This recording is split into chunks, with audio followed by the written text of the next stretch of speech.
За сайн байцгаана уу найзлаа. За өнөөдөр шинэ жил болж болохоор жоохон шинэ жилийн уур амьсгалууд оролцсон байна. Өнөөдөр та нартай маш гоё номыг уншиж өгөхөөр бэлдсэн байна. За энэ өмнө нь уншсан номыг мессежээр хүмүүс дахиад өргөжлүүлээд жоохон уншаад өгөөч. Нэг номноос нэг удаа уншсан учраас өргөжлүүлээд энэ номноос уншаад өгөөч гэсэн болохоор нь одоо энэ номыг дахиад нэг удаа уншиж өгч байгаа юм шүү. Тэгээ энэ номыг бичсэн Лусан намсрын оюун эрдэнэ гэдэг хүн нь болохоор Харвард их сургуульд сураад төгсөөд Монгол улстай очиод одоо улсын хурлын гишүүн болсон хүн байт юм байна. За өнөөдөр чихвч байхгүй байгаа учраас миний дуу жоохон аяархан сонсогдож магадгүй. Гэхдээ би жоохон чанга ярихыг хичээе. За би яг одоо уламжлалсаараа бичлэгээ шеэрлдэг. Тэгээд шеэрлсний дараа их олон үзэх учраас доор нь комментос гарч ирнэ. Уншихад илүү амар байдаг. Миний яриа их чанга байна уу? Биш сул байгаа лу? Сул байгаа хаа. Би аяахан ярьдаг учраас за би эхлээд бичлэгээ шеэрлэтгэе. За яг одоо 19 үзэж байгаа юм байна. Бичлэгээ шеэрлэх юм бол за би шеэрлэтгэе. Хэдхэн секунд. За шеэрлсэн. За одоо энийг шеэрлэлээ. Тэгээд энэ номноосоо дахиад уншиж өгөхөр болсон учраас сүүлийн удаа уншиж өгч байгаа юм шиг тэгээд дахиад тайлбарлаа хэлчихье. Энэ номыг бичсэн Азийн хөлөг улс гэдэг номыг бичсэн оюун эрдэнэ гэдэг хүн одоо их хурлын гишүүн болсон байгаа юм байна. За энэ хүн болохоор Харвардын их сургуульд сураад төгсөөд одоо ингээ Монгол улсын их хурлын гишүүн болсон хүний ном юм аа. За энэ хүний хэдэн онд бичсэн номыг би та нарт хараад өгье. 2015 онд бичижсэн ном нь байна. 2015 онд бичсэн. За энэ ном нь үргэлжлэл бий гэж төгсснийг бодвол энэ ном үргэлжлүүлээс бичигдэх ном юм шиг байна. Энэ номны төгсгөл нь үргэлжлэл бий гэж төгссөн байсан. За орой минь за ашгүй дээ зүгээр сонсогдож байгаа бол за шинэ жил болох гэж байгаа учраас уул нь гоё төрлийн ном уншихыг хүссэн боловч энэ ном үнэхээр ингээд уншмаар санагдтал хэсгүүд бас байсан. Дээрээс нь юугаар комментаар мессежээр хүмүүс энэ номыг дахиад нэг жоохон уншаад өгөөч гэсэн болохоор уншиж байгаа юм шүү. За одоо ном уншаад эхэлсэн дээр хаа. Хэрэв миний дуу аяахан сонсогч ивэл хэлээрэй. Тэгвэл би өнөөдөр чихвч авахгүй болохоор аяахан яриад иж магадгүй. Угаасаа жоохон дуу султай учраас эсвэл энэ арт явж байгаа дуу бас чангатчихвыг санаа зовоод байна. За одоо хүн орж иртэл бас жоохон хүлээж байгаа гэдгийг ойлгож байгаах.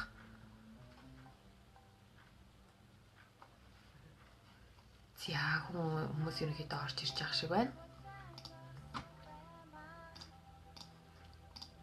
Пэйжээр хийж байгаа учраас хүмүүст хүрэхтэй жоохон хүмүүс notification авчдаггүй юм шиг байлээ. Тэгэхээр мэдэхгүй байгаад идэв гэсэн. За. Одоо юм ном уншаад эхэлсэн дээр ах гэж бодчих.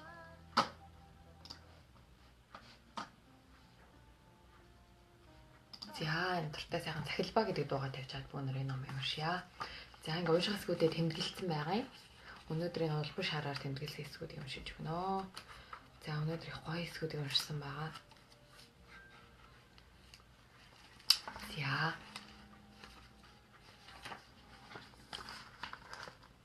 За энэ дэр ингэж хэлсэн байна.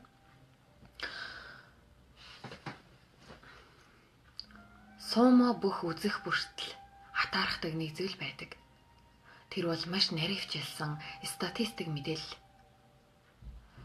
Даваа, унаа, амжилт, төрөл төрлөөрөө өдөр судартайгаа гайхалтай байдаг. Суума бүхтэр. Гэтэл саяхан ерөнхий сайдуудынхаа тухайн цаг үеийн эдийн засгийн бол нийгмийн хөгжлийн үзүүлэлтүүдийг нь харьцуулсан үзүүлэлт зэргийг нь хайж төрийн ордон номын сангуудаар яваад юу ч олсонгүй. Аргаа бараад номын сан мэдээлэл судалгаа хариуцдаг танил хүмүүстэй аминчилж хандаад ч хүч хүрсэнгүй.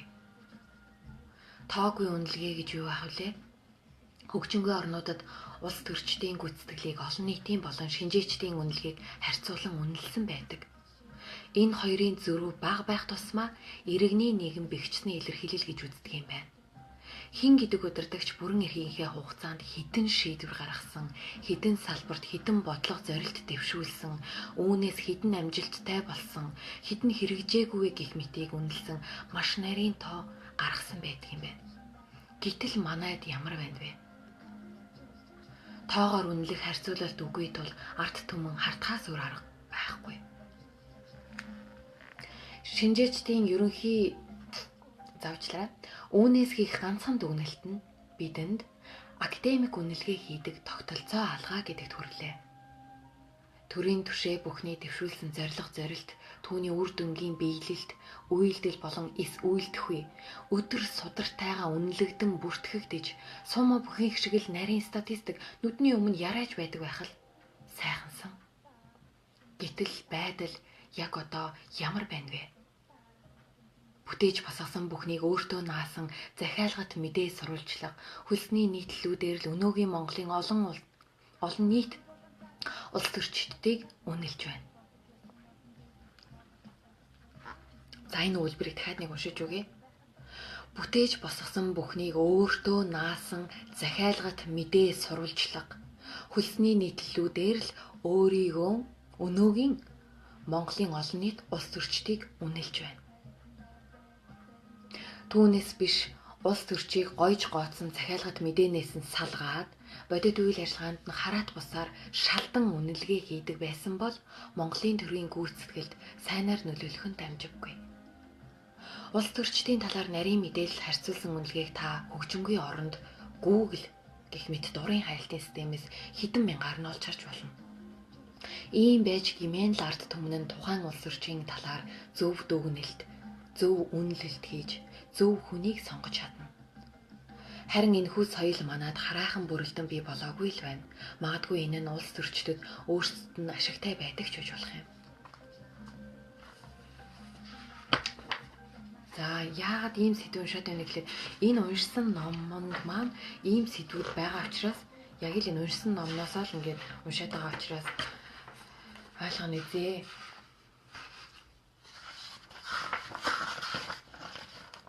За би энэ номны хэсгээс нь уншиж байгаа учраас бас ойлгоорой. Хичээлийн эхний өдөр Бостон нэлээд бороотой байлаа.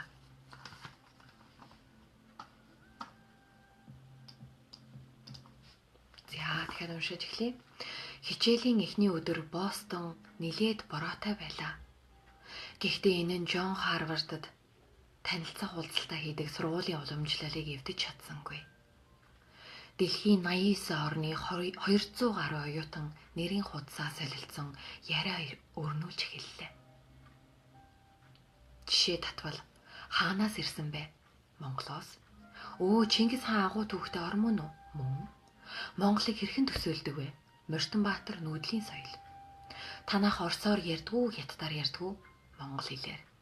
Тийм үү, гайхалтай, сайн уу гэдгийг юу гэж хэлдэг вэ?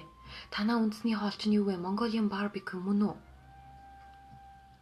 Гих зэргээр иймэрхүү яриаг амны уншлага болтлоо тухайн өдөр давтаж билээ. Түүнээс хойш дэлхийн өнцөг болон бүрээс ирсэн янз бүрийн мэргэжлийн төрөл бүрийн насны эрэгтэй эмэгтэй хөгшин залуу гээд олон хүнтэй уулзаж ярилцлаа. Бараг л бүх яриа ийм асуултаас эхэлдэг нь жам гэлтэй. Энэ бол бидний гадаад төрх. Дэлхий бидний түүхийг гадралдагч өнөөдрийн Монголыг Mongolian barbecue гэж гэхээс хэтэрч төсөөлдөггүй нь харамсалтай. Гэвч үнэндээ олон улсад төгсөн энэ хоол бидэнд холбоогүй. Харин Хятад Тайваны үндэсний хоолнуудын нэг нь бөгөөд 1951 онд Тайванд Mongolian barbecue анх үүсэж исэн гэв. Хүчтэй маркетинг нь энэ хоолыг бидний дэлхийд төлөөлөх хэмжээнд аваачсан байна. Coca-Cola анхдагч нь уу эсвэл Santa Claus анхдагч нь уу гэдэг шиг л. Монголын дүр төрх олон улсад туйлын ойлгомжгүй байдаг. Орос Хятадтай холих, өвөр Монголтой эндүүрэх энүүхэнд аргач үгүй биз. Агуу их Чингис хааныхын төрсөн нутаг Хинтийн дадалд соц үеийн нэг хөшөөнөөс өөр юу ч үгүй байхад өвөр Монголын ордост Чингис хааны онгон химээх дэлхийд гайхан бүтээл нь босчихсон байна. Засгийн газар хэвлэл мэдээллийн нэгдсэн бодлогогүй. Цахим хуудасны хүртэл мэдээллээ бүрэн шинчилж чаддаггүй. Бүх яам бие даасан гадаад харилцаатай. Элчин сайдууд нь эх орноо сурталчилахын оронд том дарга нарыг угтаж эхнэрийг нь дэлгүүр хэсүүлэхээс цааш гавдаггүй гэд олон зүйл үүнд буруутай нь мэдээж.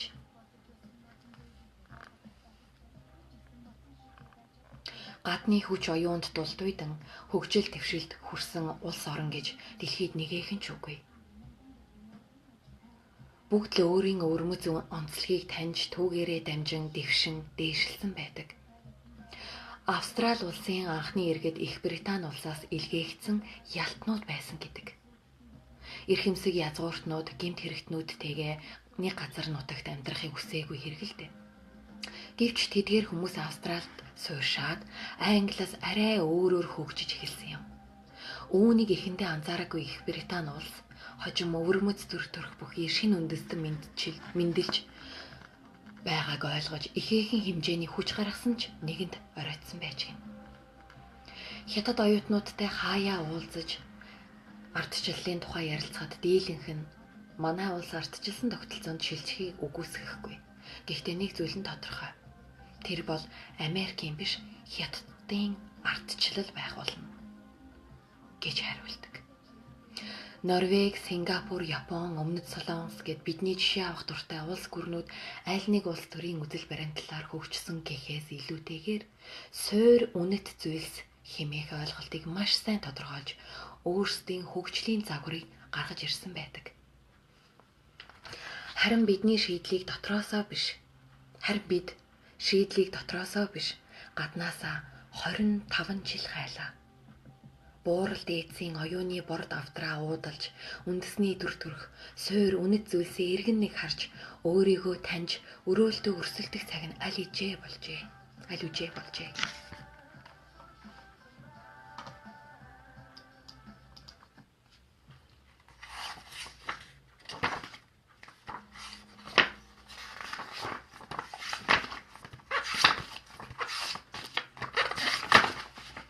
За одоо энэ номны жоох үлцэсгүүдийг нь уншаад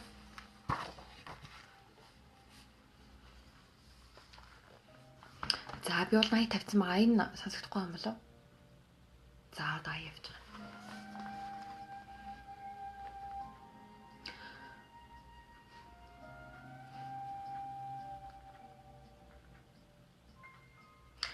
Цаг хугацаанд дундуур амьдрал урсдаг гэж үнэ юм. Саяхан эхэлж байсан оюутны амьдрал ийхүү дуусах гэж байна. Чарлз голын эргээр яаран алхах өдрүүд, номын санд нойргүй хонсон шөнүүд, ус уруу шидэгдсэн, татан гаргагдсан цаг хугацаа багш нарын хэлдгээр тагтан дээрх мөч маань өндөрлөв. Хаврын семестр эд дундаа орлоо. Төгсөлтийн судалгааны ажлын сэдэв сонголтууд эхэлж академик зөвлөхүүдийн цаг хомсдов. Номын сангийн суудалбыг дүүрэн хөдөөгийн сургуулиас Харвард хүртэлх он жилүүдээ бүхэлд нь эргэн дүгнэж үзлээ.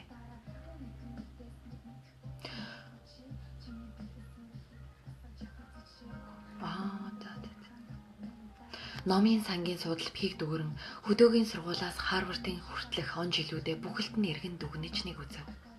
Уламжлал, шинжилэл хоёр тохиролцож дуун чангагаа учраас уншиж явах үед чанга дураад байгаа юм байна. Үнцэрхэг үзэл нь мэргэжлийн байр суурьтай мөргөлдөж, дотоод боловсралтай нь гадаадын төгсөгчдийг хажиглаж, хотынхнод хөдөөгийн хэдийгээ шоолно. 3 сая монголчуудын хоорондох үл ойлголцол ямар их байна вэ? За энэ өгүүлбэрийг дахиад нэг уншаад өгье. Уламжлал, шинэчлэл хоёр тохиролцож, үнцэрхэг үзэл нь мэргэжлийн байр суурьтай мөргөлдөж, дотоод боловсралтай нь гадаадын төгсөгчдийг хажиглаж, хотынхнод хөдөөгийн хэдийгээ шоолно. 3 сая монголчуудын хоорондох үл ойлголцол ямар их байна вэ?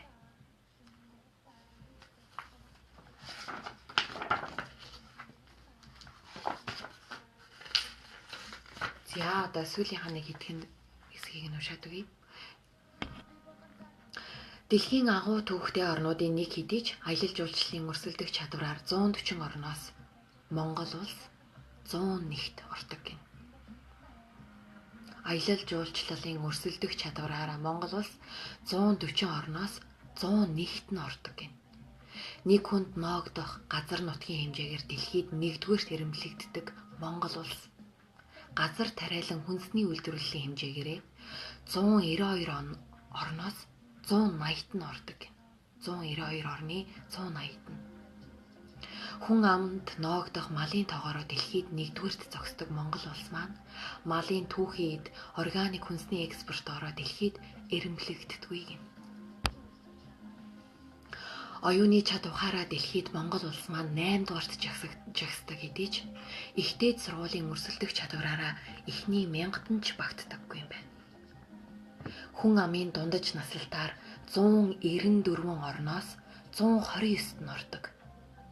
Ардчилсан тогтолцоонд шилжээд 25 жил өнгөрсөн хэдий ч өрсөлдөх чадварын индексээрээ 148 орноос 107-д нь ордог. Монгол улс.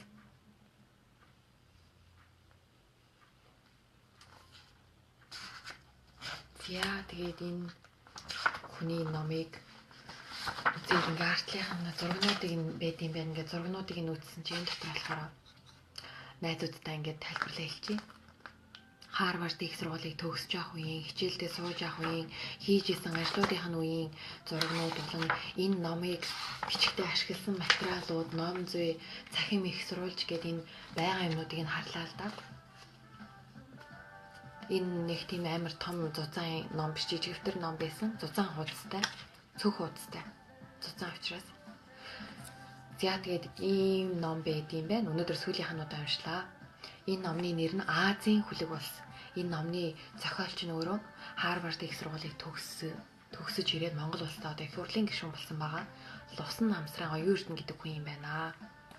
За энэ хүнийг огт мэдтгүү байжгаад энэ номыг зөв санамсаргүй найз маань өгөөд энэ номыг уншиж үзээд ийм хүн байдгийм бэ гэж мэдэж авлаа. Тэгээ энэ хүний талаарх нүүрэнд нь бичсэн хүмүүсийн энэ өмнөтгэл өгнүүд, босго өгнүүдийг уншаад бас бахархах сэтгэл төрж илээ. Огт танихгүй энэ хүний номыг нь уншаад бахархах сэтгэл төрж илээ. Тэгээд Монгол түмэн минь боломжтой бол энэ номыг бас номын сайн интерес олоод уншвал ийм сайхан ном бас байдгийм бэ шүү. Тэгээ Монгол хүн Харвард их сургуулийг төгсөөд гадаад улстай шингэж үлдэх биш, Монгол улстай очиод өөрийнхөө сурсан мэдснийг бас хэрэгжүүлэх гээд ажиллаж байгаа нь айгүй бахархууштай санагдлаа. За тэгээд энэ номыг уншихад хамт байсан найзуудтай маш их баярлалаа. Өнөөдөр нөгөө нэг чихвчээ мартсан байгаа учраас чихвчгүй ярьсан учраас жоо аяах ярьсан байж магадгүй. За тийм улсын хурлын гишүүн оюун эрдэнэ ном зөв мөн. За ингээд өнөөдрийн уншсан номны маань цагийн хүрээд дуусч байна. Тэгээд дараагийн ном уншилт маань дараагийн хагас өдөр байгаа. Яг энэ Positive Mongolians гэдэг нэртэй пэйж хуудасаараа унших юм шүү. Ингээд бичлэг болгоныхаа төгсгөлд найзуудтай болон өөртөө уриалга гаргадаг. Энэ удаагийн уншсан ном маань Монгол улсын одоогийн байгаа нөхцөл байдлын талаар уншлаа. Тэгээд хэдий гадаадд байгаа ч гэсэн Монгол улсыг огтоодгүй хайхардгүй хүмүүс мэдээж бид биш. Тэгээд энэ номыг уншаад төрсэн сэтгэгдэл дээрээс нь ойр зүрийн одоо энэ бодит амьдрал энэ интернет орчин энэ бүхнийг харж үзээд монголчууд бид ингээд одоо жишээлбэл би өөрөө за найз минь та нар манаас ингээд Монголынхоо одоо нөө бүх одоо энэ хүмүүсийн талаарх мэдээлэл нь бүх зүйл дээр хитрхи хэвлэл мэдээлэл их сурвалжийн юм дээр хитрхи их битгий ингэж 100% итгэж найдаар яагаад гэвэл худалдагдсан байдаг гэж бичсэн байна. За энэ ч бас ортой. Тэгээ дээрээс нь хүмүүсийг сайлжмуулж янз янзаар бичсэн байгаа учраас яг бодит байх магадлал тун худлаа тийм учраас за яг энэ шиг за хүмүүсийн тухай энэ бичсэн яасан мөртөнд битгий итгээрээ дээрээс нь хүмүүсийн тухай яригдж байгаа явуулын үгэнд бас битгий итгээрээ дээрээс нь зүгээр та нарын найзууд хүртэл ингэ яригдж байгаа хүмүүсийн талаар ярьж байгаа зүйлсүүд бас битгий итгээрээ явуулын үгэнд битгий итгээрээ гэж хэлий. Өөртөө бас яг энэ хэлээд За хин нэгний талаар одоо яваал үг сонсох юм бол итгэхгүй байхаа хичээх болно. Ингээд өнөөдрийн бичлэгний төгсгөлд энэ үгийг уриалга болгоод дараагийн бичлэг хүртлэгээ хэрэгжүүлнэ. Бас хамт хэрэгжүүлээрэ. Дараагийн бичлэг маань хагасаа өдөр байгаа шүү. Хагасаа өдрийн орой. За өдий хавцаал бичлэг хийх баг. За тэгээд зөвхөн нэг төрлийн номыг уншихгүй бас ингээд өөрийнхөө сонирхох янз янзын төрлийн номыг уншиж байгаа учраас өөрийнхөө яг тухайн үед л уншиж байгаа номоо тааруулаад уншаад байгаа. Тэгэхээр одоо энэ удаад сонирхолгүй ном байлаа, өмнөх удаа тийм байлаа, юм байлаа гэд найзууд нь хэлж байгаа ч гэсэн уучлаарай. Би яг ингээд өөртөө байгаа номнуудаа яг одоо уншиж байгаа ном маань л энэ учраас уншиж өгч байна. За тэгээд хамт ном сонсдог найз нартаа маш их баярлалаа. За ингээд дараагийн ном унших хүртэл түр баяртай. За комментууд унших юм ирсэн байна. Нэгэнд лайв хийж байгаа л уучлаарай. Лайв хийж байгаа л лайв л шигээл коммент ирсэн бол комментиг нь харах хэрэгтэй юм бэлээ. Коммент харахгүй бол зүгээр бичлэг хийгээд тавьсантай ялгаа байхгүй юм бэлээ. За зүгээр сонсогдож байна гин орой минь баярлаа. Сард хэрэгэлсэн байна. Маш сайн сонсогдож байна гин ашгүй дээ. Сайн уу цэндээ цэгийг. За сайхан уншина. Ай тавьж агаад уншаад өгөөл гэнэ. Уул нь ай явж ирсэн. Олон юм солиорлгүй дууган сонсгоно. За энд байна. Өнөөдрийн ном нэгч сонирн биш байна дөө надаа. Магад ажлын ачаалаа тайлаад амархан сэдв зөөлөн дүлгөөхөн зохиол өсөж байгаа ч гэж магадaltaа гинэ. За. Нэр бас тийм шүү. Тэгээд нэг зүйлийг тайлбар юу болоод хэлэхэд одоо жишээлбэл өнөөдрийн уншсан ном бүх хүн таалагдна гэж угаасаа байхгүй. Миний уншсан ном болгон үтсэн хүн болгон таалагдна гэж байхгүй. Хүн болгоны сэтгэлгээ адилхан биш үү дээ. Хүн болгон өөр бодолтой, өөр гэсэн үзэл бодолтой учраас хүн болгон таалагдахгүй. Хүн болгонд бас санаанд нийцэхгүй. Надад хүртэл заримдаа ном уншаад уншиж байгаа ном нь миний санаанд бас үгүй эн чинь тийм бишээ гэж дотроо эсэргүүцээд уншдаг үеуд бас байдаг. Яг тэрнтэй адилхан бас та нарт нэг сонирн биш байхад өөр нэг хүнд маш хэрэгтэй байх магадлалтай. Тийм учраас л би заавал тэрний энийг илгүүгээр яг л уншиж байгаа номноос уншиж өгч байгаа юм шүү. Тэрийг бас ойлгоорой. Гэхдээ бас сэтгэлээ үлдээсэн найзуудтай баярлалаа. Ой ном байна. Дандаа сонсдог. Зүгээр сонсогдож байна гэнэ. Чиний мэдлэгийн болоод амьдралд чинь хэрэг болж магадгүй шүү дээ. Уншиж байгаа юм тэрнээс тийм шүү. Тийм. Бас хэрэг болж юуны магад гэж бодоод уншиж байгаа юм шүү. За заавал сонсноо гэсэн байна. Баярлалаа. Хүүг нь мэднэ. Энэ хүний хүүг нь мэдхүү те. За ухаантай мэднэ гэсэн байна. Бух шиг харагдав. Тийм Шведийн шинэ жил болох гэж байгаа болохоор юм юу зүйсэн байгаа шүү. За ингээд өнөөдрийн бичлэгтээ хамт байсан найзуудаа маш их баярлалаа. За ингээд уйхгүй, тууштай, хүн үтсэн ч бай, үзээгүй ч бай, намаа уншсаар л байх болно. Их хүн үтсэн ч бай, бага хүн үтсэн ч бай, хүмүүс гоочлсон ч бай. Ерөөсөө уншсаар л байх болно. 7 хоногийн 2 дахь өдөр болон хагасаа өдрүүдэд ихтэй оройн цагаар ажиллаад тарсныхаа дараа уншиж өгд юм байгаа юм шүү. Тэгээд магадгүй олон хүн таалагдахгүй ч юм, олон хүнд хүрэхгүй ч юм уу. Тэр юус надад хамаагүй. Энэ дундаас яг чухал хэрэгцээтэй байгаа ном уншигээд уншиж амжихгүй байгаа. Дээрээс нь үнэхээр харааны бэрхшээлтэй эсвэл бүр уншихад хүндрэлтэй байгаа хүмүүс төртөл энэ ном уншдаг бичлэг маань хүртээмжтэй байдаг юм шүү. Тийм учраас л энийг ингээл тууштай хийгээд байгаа юм шүү. Дээрээс нь бас үзэж байгаа хүмүүсийг хөндлөх үднээс нүрээ ингээд дарбаатал будаа суугаад байгаа юм шүү гэдгийг бас ойлгоорой. Бас ингээд хүмүүс муухай харагдаад нэг та бүхнийг хүндэлж байгаа юм шүү. Тэрнээс л одоо нэг өөрөө гой сайхан энэ харагдах хичээгээд байгаа юм бас биш шүү. Ойлгоорой. За би одоо хүн лимит чинь үргэлж ингээл дандаа сайн сайхан юм уншаал, сайн сайхан гоё юм тийм юм уншаал, тийм амьдралгүй юм бас байхгүй шүү. Үнэхээр Монголд болохгүй байгаа юмнууд бас байгаа шүү гэдгийг унших хэрэгтэй гэж үзсэн учраас энэ номноос бас ингээд жоохон сөрөг талаас бичигдсэн зүйлүүдийг сонгож уншиж байгаа юм шүү. Тэрийг ойлгоорой. За ингээд зөндөө олон юм ярьчлаа. Ингээд дараагийн нэвтрүүлэг хүртэл тэр баяртай.